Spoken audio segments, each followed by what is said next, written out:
6.11 seconds. Here's the first of our ERAs. There's Terry Crabb in R12C. He's running slightly out of order because it's both Terry and Jamie Crabb are driving this car. It's a 1.5 litre ERA. Most of them currently racing have 2 litre engines, but when they started they had 1100cc, 1500cc and 2 litres. We'll talk more about ERAs when we see the majority of the cars in the next class. But they were very rapid cars in what was called voiturette racing pre-war, which effectively was Formula 2.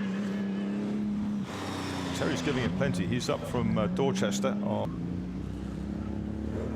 So Colin Danks through the finish in 51.59. 51.59 puts him 4th in class between Rebecca Gunn and Rachel Williams. So Colin Danks goes 4th, slightly 7th. Slightly herbaceous moment for the 74. Ian Stewart's Morgan Super Aero in Class 7. This is going quickly. This is Rob Cobden, isn't it, in the Riley Special, number 76. Which brings us to Class 7. Racing cars over 1100 up to 1500. Sponsored by Bishop Gray, Lagonda Specialists. And we're celebrating Maserati this weekend. 60 years since Maserati stopped Grand Prix racing. And we've got number 78 red flagged.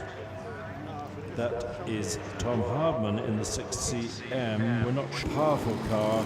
And these cars are beginning to take the race to the ERAs at vintage racing.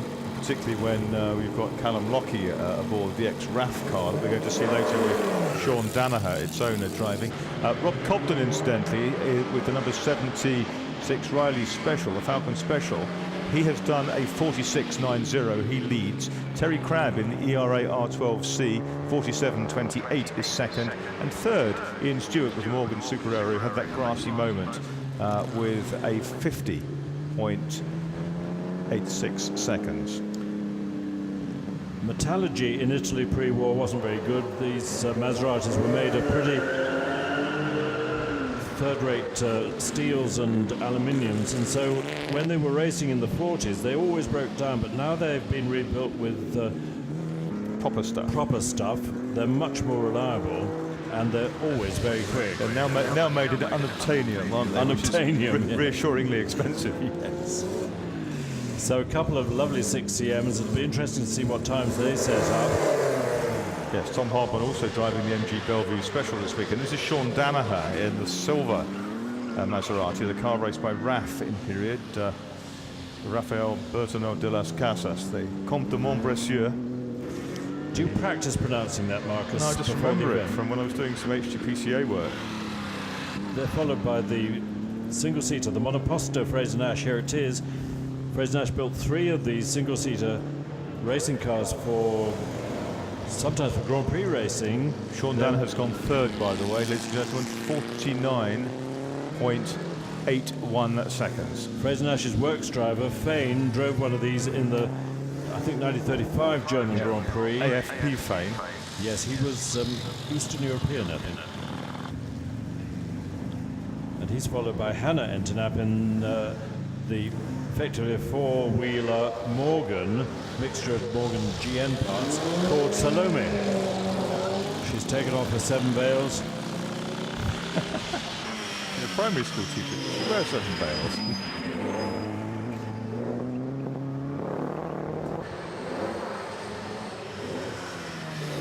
Peter Candy in the Super Rat Riley. Yes, the supercharger of which is bigger than the engine, I think.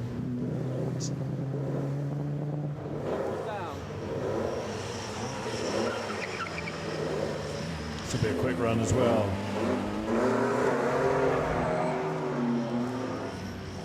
Hannah Enteknap with the Salome, a terrific time of 48.55, puts a 3rd ahead of the Maserati and just behind the ERA. Wow. So, but watch for 83 because that's a quick car when it's on song in the hands of Pete Candy.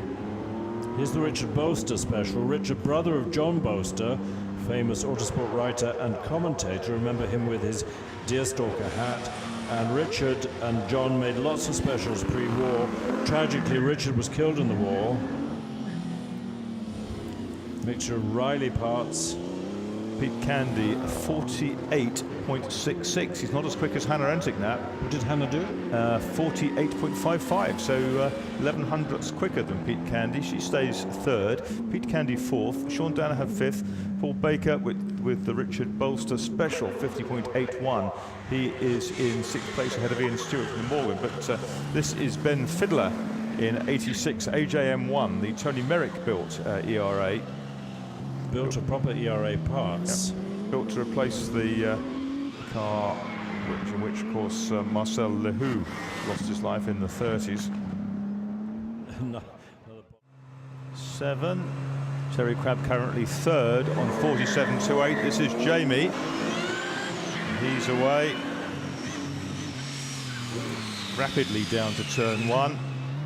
Boldly flicking it into the corner. Served his apprenticeship in some smaller engined vehicles with the Vintage Sports Car Club, and now rapidly passing the Chateau in the beautiful blue ERA. Looks like it's in BS 108 aircraft blue. Turning it into the corner, and he's into the top chicane now. Very neatly done, very tidy climb from Jamie Crabb. Through the top, sticking clear of the bollards, that's nice. And a good run through the finish, 47.74. 47.74. Jamie Crabb goes into fourth place. He's half a second only behind his dad.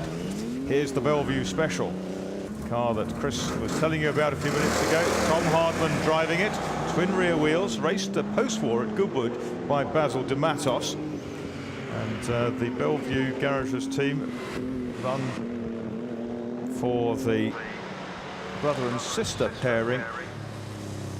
You may not believe this, but the car on the hill at the moment is one of the most famous hill climb cars of all time, the Spider.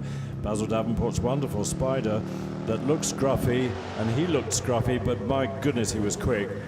When Auto Union brought their works car to Shelsley, driven by Hans Stuck, he did a good time, but he was astonished how quickly this scruffy little thing was behind him. He also managed to beat Raymond Mays in the big Mercedes, didn't he? He did. Going under 50 seconds at Shelsley. David Lees had this car for a number of years.